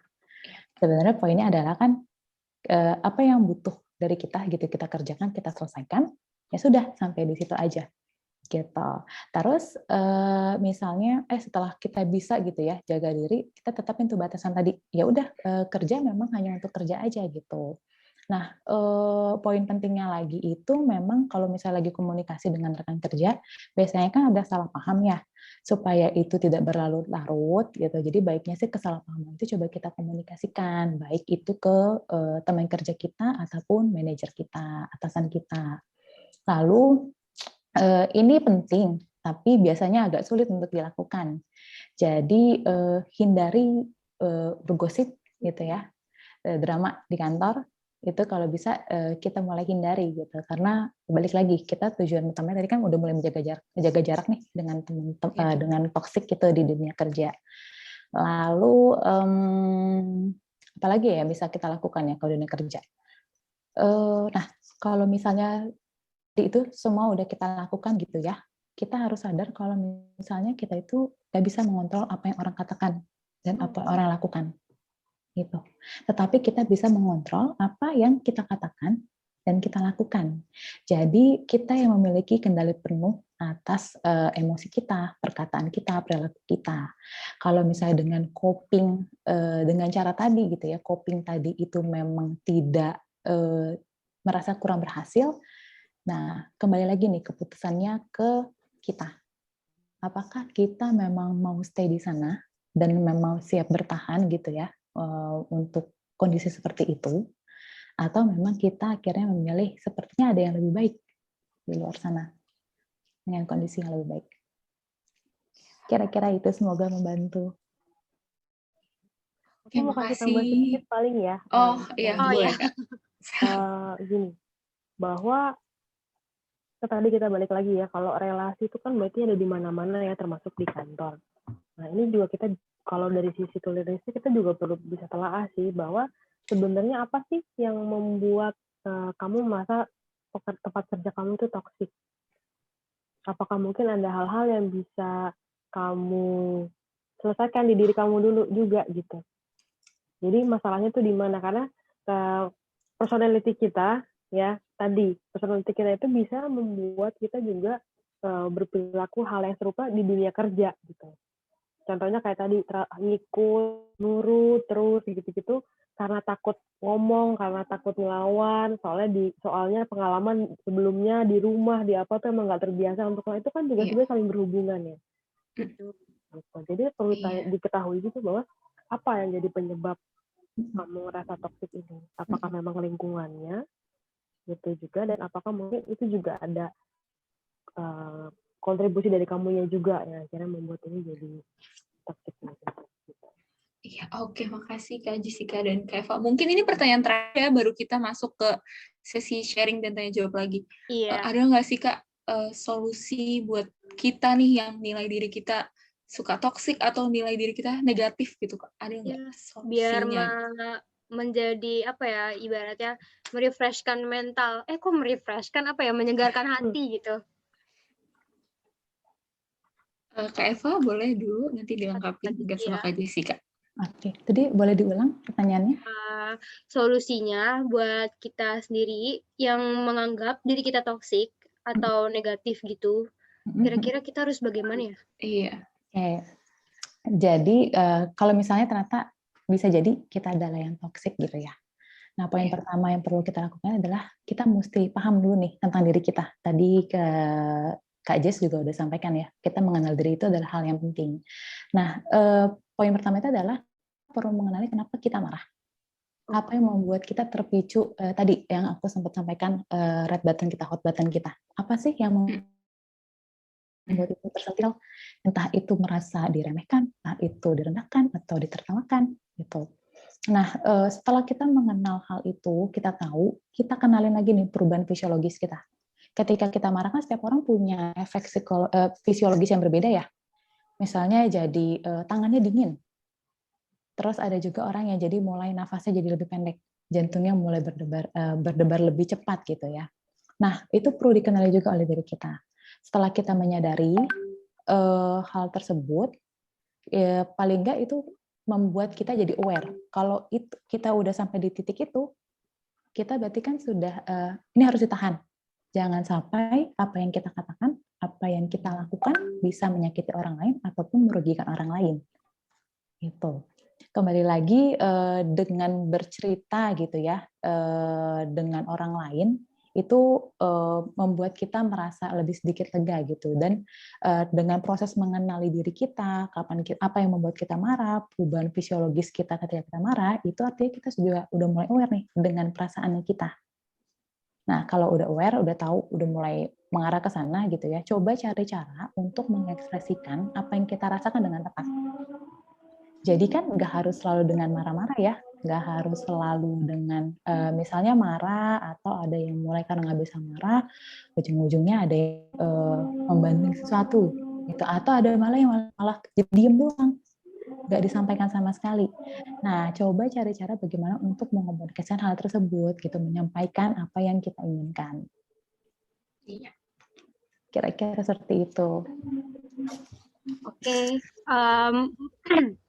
Baik nih Kak, berarti kan tadi kita harus tahu sumber masalahnya dulu di diri kita gitu kan, terus setelahnya baru deh baby steps buat diri sendiri gitu. Oke, Kak nih tadi ada yang udah resign dari tadi, Kak Ariska. Ariska ya tadi raise hand ya. Iya. Ya silakan. Silakan Ariska mau bertanya atau mau sharing boleh. Halo semuanya. Halo. Halo. Sebelumnya salam kenal, aku Ariska. Aku sebenarnya Tarakanita alumni tahun 2013. Jadi kebetulan aku kakaknya Adinda. Halo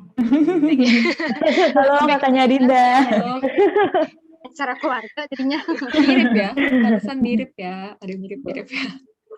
Enggak, aku tadi sebenarnya agak-agak tertarik dengan topik pembahasan tentang toxic relationship di kantor. Karena kan kebetulan aku memang sudah cukup lama jadi wanita kantoran gitu ya.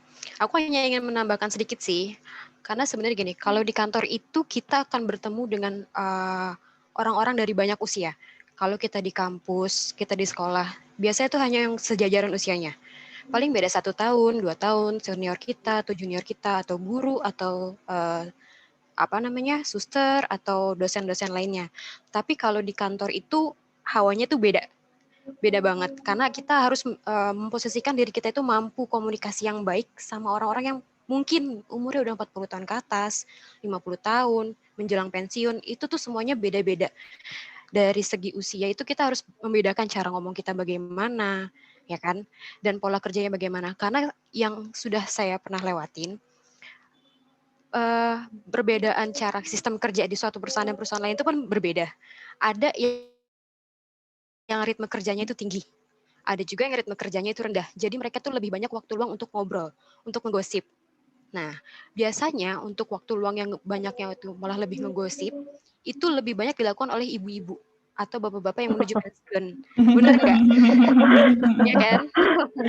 Itu tuh bener banget. Nah, kalau misalnya kita kena seperti itu, biasanya targetnya itu anak-anak muda. Anak-anak muda contoh yang baru lulus, yang belum menikah. Itu adalah target-target jadi sebagai bahan gosipan mereka. Itu adalah sangat-sangat toksik menurut aku gitu ya. Karena memang banyak mungkin dan jangan sampai sih, jangan sampai teman-teman pada ngalamin gitu ya.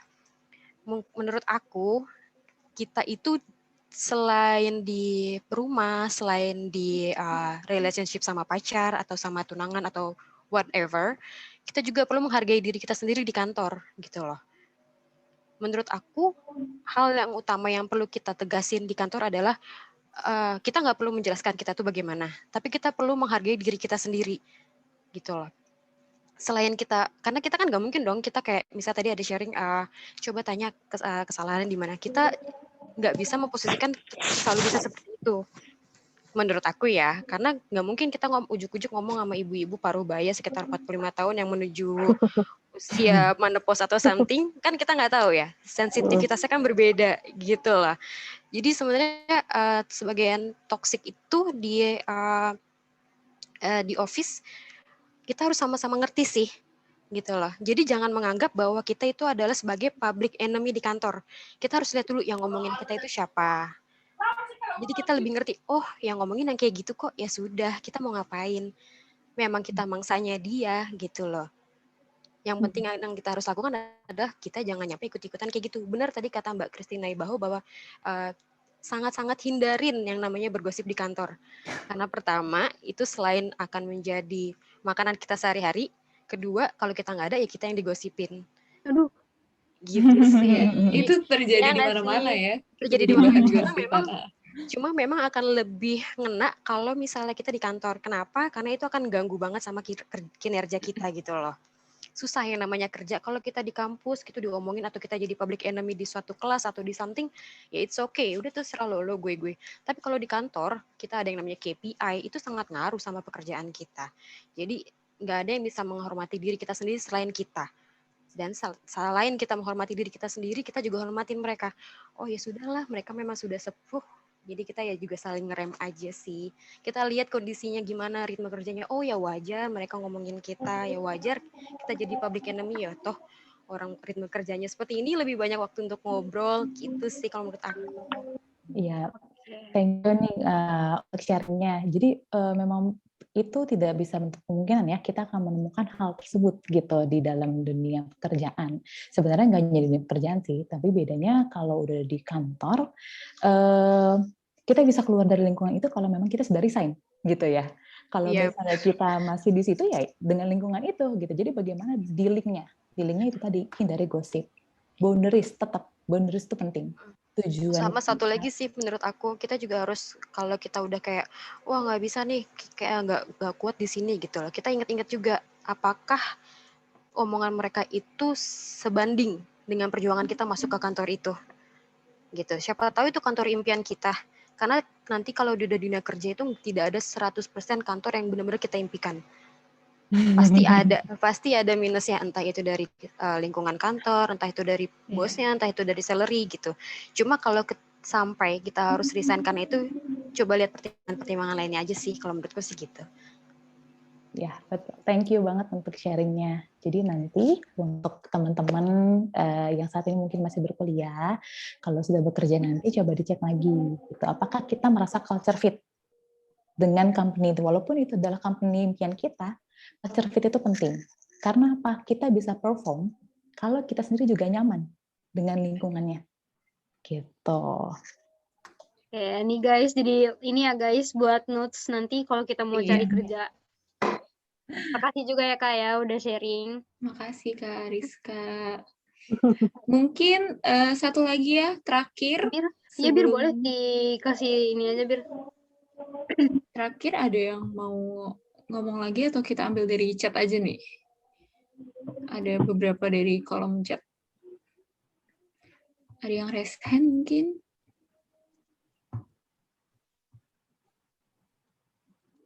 Oh, Ada nggak yang ada. mau ini lagi kah? Kita Tadi bacain aku dari lihat ini sih aja. dari kolom chatnya tadi aku ada yang lihat kalau misalkan Yang mana tuh? Pak Julius ya Pak ya? Julius Samosir, tanya dong. Iya. Boleh silahkan. Silakan Pak Julius. Selamat sore semuanya. Tadi saya mau sharing aja, tapi sudah didahului oleh Mbak Ariska. Oh iya, Pak. Atau Bapak mungkin mau menambahkan? Iya Pak. Iya boleh Pak, silahkan. Saya sudah senang karena sudah diberikan kepada adik-adik semuanya. Oke, makasih ya Pak Julius. Banyak ya Pak Julius ya. Oke, kira-kira ada lagi mungkin dari kolom chat Bir atau Kita pilih mungkin yang ini ya, yang coba kita baca dulu. Ini nih Bir, ada pertanyaan yang memang menurut aku kira-kira perlu nih dibantu sama kakak-kakaknya nih. Oh, Wah, private apa chat tuh? ya? Dia private ya ke Anonimus adiknya. nih. Iya, Pokoknya coba dari boleh. seseorang gitu. Dia ini sih lebih ke masalah keluarganya ya. Jadi aku bacain. Nah, jadi orang tuanya itu setiap pulang kerja itu selalu marah-marah, nggak jelas. Dan kalau kadang kayak masalah sepele itu suka dibesar-besarin. Dan sekarang lagi kondisi kuliah online, nih dia posisinya lagi di kampung. Udah banyak tugas, ditambah lagi masalah-masalah yang hampir tiap hari ada aja.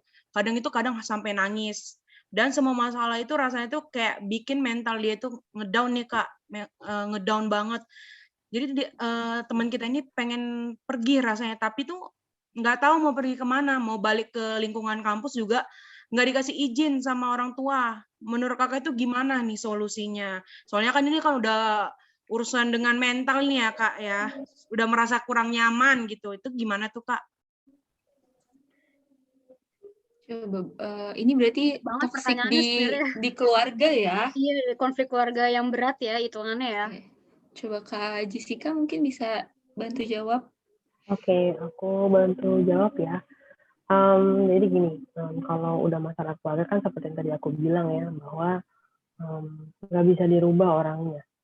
Kita mau merubah karakter orang tua kita juga nggak bisa gitu kan. Yang bisa kita rubah adalah cara kita untuk memandang diri kita, memandang masalah yang kita alami. Jadi perspektifnya kita yang harus kita rubah gitu. Cuman emang untuk melakukannya aku tahu itu sulit sekali. Yang bisa dilakukan mungkin sekarang ini ya, karena aku juga nggak tahu the whole story-nya kayak gimana gitu ya, tapi mungkin yang bisa dilakukan adalah untuk bisa membuat kamu tetap waras di sana gitu ya. Bisa ada teman cerita nggak? Coba untuk terbuka, untuk sharing, untuk berbuka. Paling enggak tuh sampah-sampah yang kamu alami di rumah tuh bisa keluar gitu. Karena kan kamu punya beban. Ada beban tugas kuliah, beban masalah keluarga juga yang nggak bisa kamu hindari kan ya gitu. Nah, sekarang yang bisa kamu lakukan adalah kamu harus terbuka sama orang. Kalau mau punya teman yang bisa dipercaya, cobalah untuk ngobrol sama dia, untuk keluarin sampah-sampah itulah, masalah-masalah itu.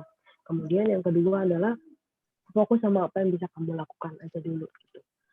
Yang bisa membuat kamu merasa lebih nyaman ketika lagi stres ya, kalau misalkan lagi merasa nggak enak, feelingnya tertekan, lagi nggak bisa fokus mikir, istirahat atau coba cari kegiatan-kegiatan yang bikin kamu ngerasa lebih seneng, hobi kamu gitu. Jadi luangin waktu juga buat melakukan itu, buat time buat diri sendiri yang mungkin bisa dilakukan di rumah. Itu apa kira-kira?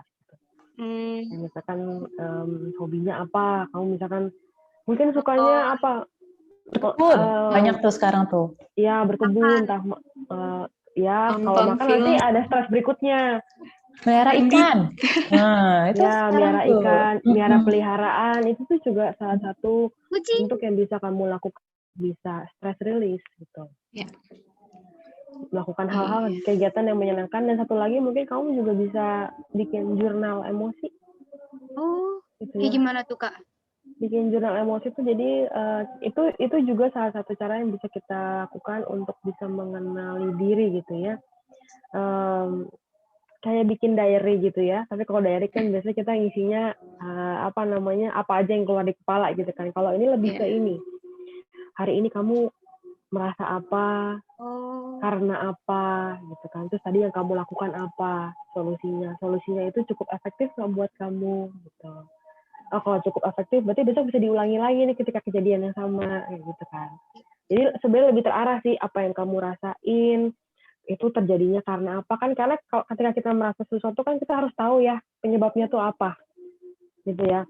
Apa yang menjadi penyebab dari emosi kita, terus kemudian apa yang kita lakukan, nanti itu kita bisa evaluasi juga di akhir minggu atau mungkin buat melihat seminggu ini tuh emosi yang dominan yang kita rasain tuh kayak gimana sih gitu. Tapi kita juga harus jujur ya. Melatih emotional intelligence ya Kak ya.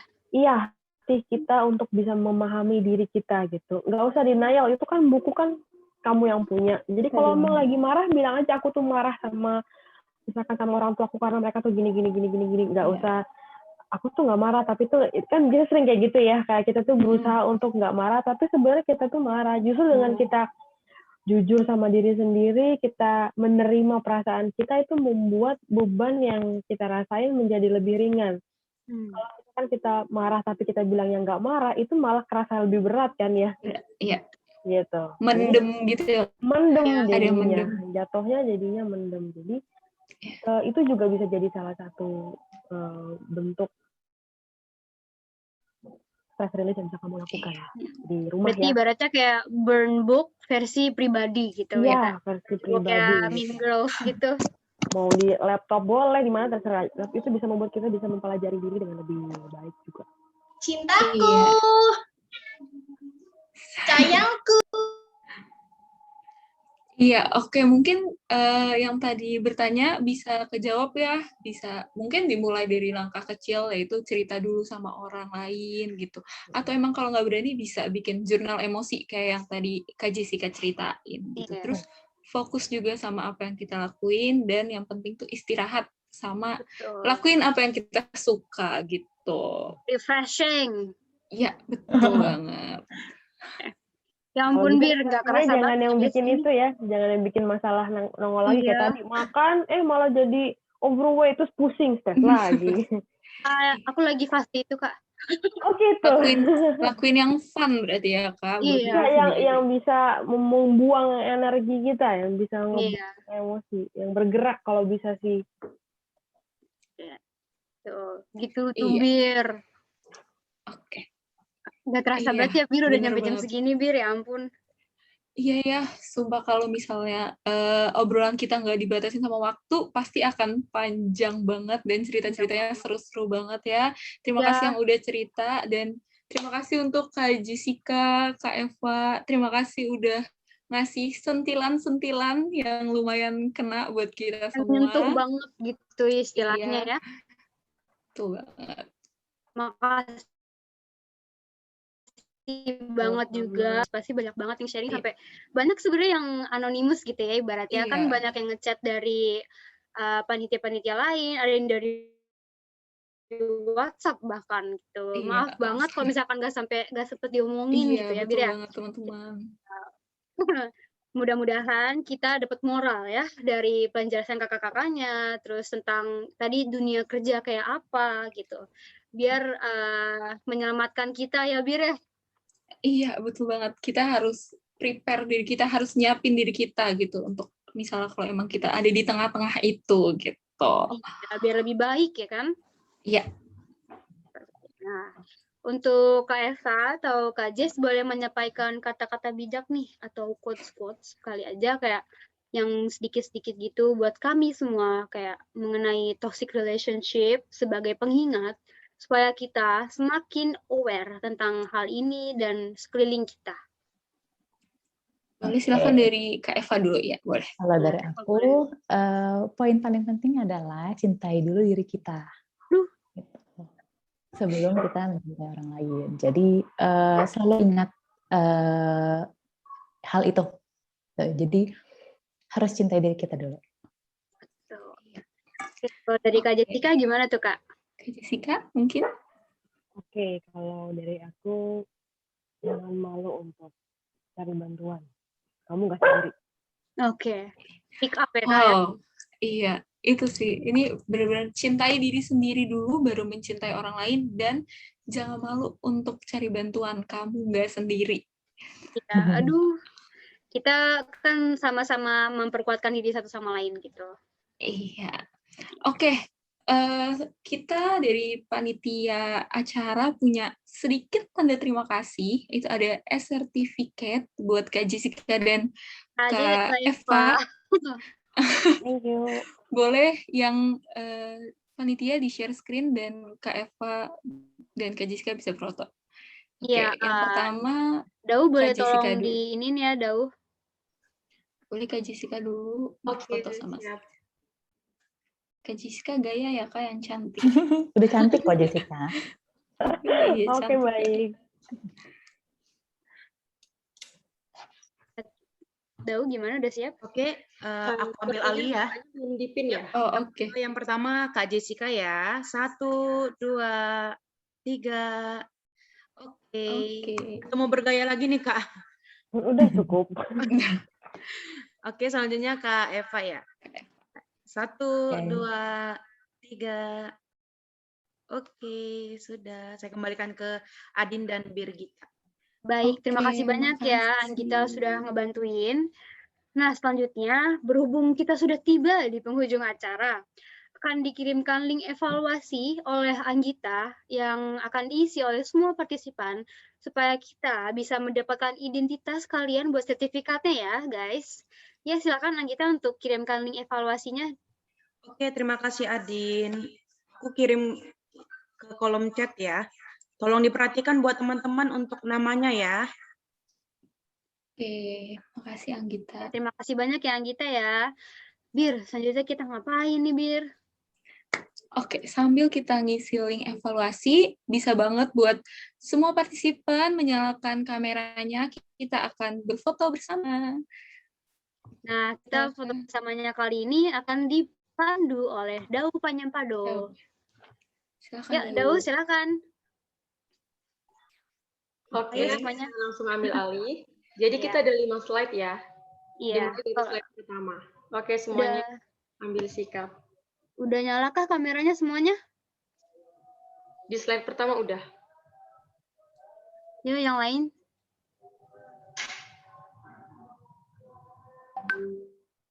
Oke, saya hitung. 1, 2, 3. Slide kedua. 1, 2, 3. Slide ketiga. Oke. 1, 2, 3. Slide keempat. 1, 2, 3. Oke, slide terakhir ya. 1, 2, 3. Oke deh. Udah semua ya, Dau ya? Udah. Oke deh, makasih banyak ya, Dau. Udah bantu ngambil alih sesi foto kali ini. Selanjutnya kita akan ada doa penutup nih. Iya, karena tadi kita udah dibuka dengan doa, maka sekarang kita tutup juga dengan doa. Doa penutup akan dipimpin oleh Angelina Priska. Kepada Priska, dipersilakan. Oke, sebelum mengakhiri acara kita pada sore ini, kita berdoa terlebih dahulu. Doa akan saya pimpin secara Katolik, yang lain harap menyesuaikan. Dalam nama Bapa dan Putra dan Roh Kudus, amin. Allah Bapa di surga, kami berterima kasih atas waktu yang boleh kami terima ini, karena talk show kami telah berjalan dengan lancar. Sudilah Engkau memberkati kami semua dalam mengamalkan hasil acara ini. Demikian pula, berkatilah semua saudara yang sudah terlibat dalam acara ini. Semoga apa yang telah kami terima ini bermanfaat bagi kehidupan kami. Demi Kristus, pengantara kami. Amin. Dalam nama Bapa dan Putra dan Roh Kudus. Amin. Terima kasih. Alhamdulillah, terima kasih banyak ya Tias, udah mimpin doa kita sekarang. Ini sekarang juga kita sudah waktunya untuk menutup acara ini. Iya, kami berdua mewakili segenap panitia yang bertugas mengucapkan terima kasih kepada Suster Aryati selaku dosen kami dan Bapak Ibu yang telah datang di acara talk show hari ini. Iya, betul banget. Terima kasih banyak juga untuk semua partisipan yang sudah mengikuti kegiatan event talk show di sore ini ya. Terutama buat kakak-kakak narasumber juga nih. Dan Iya, alhamdulillah terima kasih fasilitas kita lancar ya, banyak. Bir ya. Iya, puji Tuhan. Makasih ya Semoga semuanya. bermanfaat untuk semua. Iya. Amin. Nih, Amin. mohon maaf juga ya jika ada kesalahan atau kekurangan saat berlangsungnya acara ini ya, teman-teman, Bapak, Ibu, serta suster. Oke. Saya Adin. Saya Birgita. Sampai bertemu di acara lainnya. Bye-bye. Stay healthy. And Terima kasih positive. Kak Birgita, Kak Adin. Iya. Terima kasih Minta maaf ya, Kakak. guys. Bye-bye. Jangan Semuanya. Sehat selalu. Terima kasih, Kak. Halo, bye-bye. Kak Eva sama Kak Ya. Jessica jangan keluar dulu ya, Kak Eva dan Kak Jessica. Ya. Oke. Suster juga, suster nanti dulu ya, suster. Makasih. Makasih. Ya, boleh leave dari Zoom-nya. Ya, Thank boleh. you. Thank you. Iya, makasih.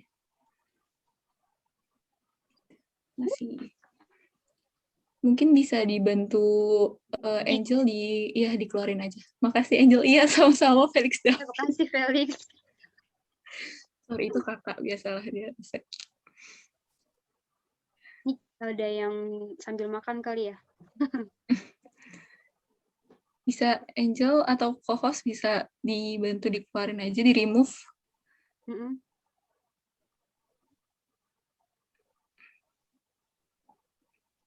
Suster, makasih banyak ya Suster udah nemenin dari tadi hadir. Iya, Suster. Ya, sama-sama. Mungkin Suster ada sepatah dua kata, Suster. Sepatah dua kata. Terima kasih untuk acaranya. Terima kasih Mbak Jessica dan Mbak Christine ya. Mbak Christine sudah, masih. Terima kasih banyak. Ini mahasiswa kami sudah dibantu. Oh iya, sama-sama Suster. Eventnya luar biasa menurut saya ya. Sangat-sangat membantu khususnya untuk orang-orang muda sih ya. Karena ya cara berkomunikasi dengan orang muda dan orang tua itu kan berbeda, dan Mbak Christine dan Mbak Jessica ini sudah menjadi narasumber yang luar biasa yang cocok untuk orang-orang muda khususnya di dalam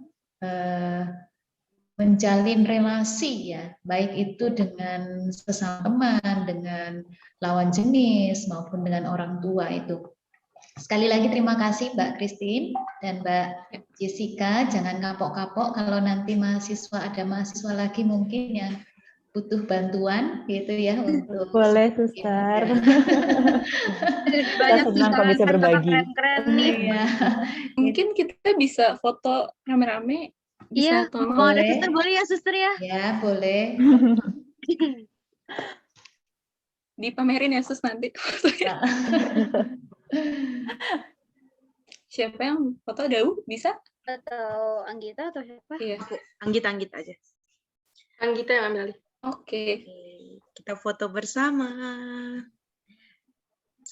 Bentar ya. 1, 2, 3. Sekali lagi 1, 2, 3. Oke, sudah. Ya. Yeay. Terima Makasih banyak ya Suster. Terima kasih. Oh, ya, Terima kasih ya kelompok 1 untuk acara hari ini. Terima kasih ya Suster, ditunggu feedbacknya Suster ya. Ya. Keren. Oh, iya. Kak Eva dan Kak Jessica nanti plakatnya lagi on the way ya Kak? Nanti Oh iya. Iya, nanti langsung aja. langsung ke rumah kakak udah kita pesenin. Oh, oke, Terima siap. Terima kasih ya. Dipajang ya kak? Oh, Dipajang pasti, dari, pasti. Di ruang dari tamu kita. ya. Di samping tempat tidur ya, Kak? Oh, gitu. Atau di samping tempat tidur ya. Iya, ada fotonya Anggi sih gitu, samping plakat ya kan. Kita berenam juga nih Kak. Boleh. Iya. Oke. Baik, Adin, siapa? Bu Yurgita, saya live dulu ya. Oke. Suster. Ya. Terima kasih, Banyak ya, Ya, Suster. ya, Selamat sampai malam, ketemu. Suster. Ya. Selalu Suster. Ya, terima kasih. Oke, mau makan. Udah lega ya? Lega banget, ya ampun. Makasih Kak Eva, makasih Banyak Kak Kak Eva. Eva, Jess. Iya, Makanya kita sama-sama. nggak ada resik loh. Mungkin ada banyak Gak usah kalau kayak kesalahan gini kita sih gak usah gali resik, jalan aja. Cemas aja kalian tuh kemarin. Iya, itu yang kata itu yang improvisasi. Cuma yang ada di Iya. pikiran kita doang, ternyata nggak seburuk Soalnya itu. kalau udah masalah kayak gini, webinar gini mah kadang-kadang tuh suka aja ada yang miss apa, ya udah jalanin aja. Iya. Kakak-kakak Banyak mau ya saya kita. makan ya Kak, maaf Kak. Iya, Lapar apa, kan? Bu? Monggo. Iya. Mungkin ada yang mau disampaikan lagi teman-teman ke kakaknya? Iya, Kak. Aku mau bilang terima kasih banget buat sore ini. Karena kalau tanpa kakak, jujur acara kita nggak bakal bener lancar, lurus, Tapi mulus banyak gitu. ya tadi ya, tuh dari mana aja sih? Sampai 100 lebih loh. Sejujurnya Kak, yang didaftar itu ada 218. Iya. Tapi itu malam banyak minggu info ya juga. soalnya. Iya, malam minggu Iya. say. Terus juga emang kebetulan tuh nyampe ke ada yang ke Unbrau, ada yang ke USU, terus ke banyak sih. International Women University gitu-gitu Kak. Iya, puji Tuhan sih Kak. Puji Tuhan. Sampainya gimana kok bisa sampai Kak? Relasi. Dari media partner gitu ya jatuhnya ya sama enggak, kita malah nggak pakai. Kita malah nggak pakai media partner, jadi benar-benar pure dari kita masing-masing, kita share ke grup sekolahan kita, ke teman-teman kita yang beda kampus gitu-gitu. Iya. Itu sih Kak, tadi jumlahnya berapa Del? Sampai 132, keren kok. Wow. Aku mau sampein, teman-teman aku bilang keren narasumbernya, asik. Iya lah, narasumber kita tuh keren. Iya, kakak aku juga bilang kayak, ini keren banget Kak Jessica, banyak nih yang dikeluarin gitu. Tentu, Jauh, Jessica ini memang ahlinya. recordingnya matiin aja dulu. Recording gue makan nggak lagi. Gak apa-apa. Nanti jangan lupa boleh minta ini nggak apa sih recordingnya? Boleh. Tapi nanti saat belakangnya nggak apa-apa ya Kak, soalnya aku mau. Oh nggak apa-apa dari mungkin pas kita ngobrol yang banyak aja sih, nggak perlu nggak perlu semuanya, tapi yang pertanyaan kan udah mulai banyak lah itu, sorry ya ada barking dog. Aku mau ketemu dong Kak doginya. Untung baru sekarang ya Kak bunyinya dia. Aku udah briefing tadi, tolong jangan gonggong ya. Beneran. Pinter banget ya, aku dihipnotis Kak dia. Betul, jadi sebenarnya banyak banget Kak yang ngechat kita masing-masing secara personal buat nanya sama sharing. Tapi tadi nggak sempat soalnya waktunya dikit. Tadi di chat juga masih ada sih. Iya. Di chat juga masih ada tadi yang nanya. Belum kejawab. Lumayan.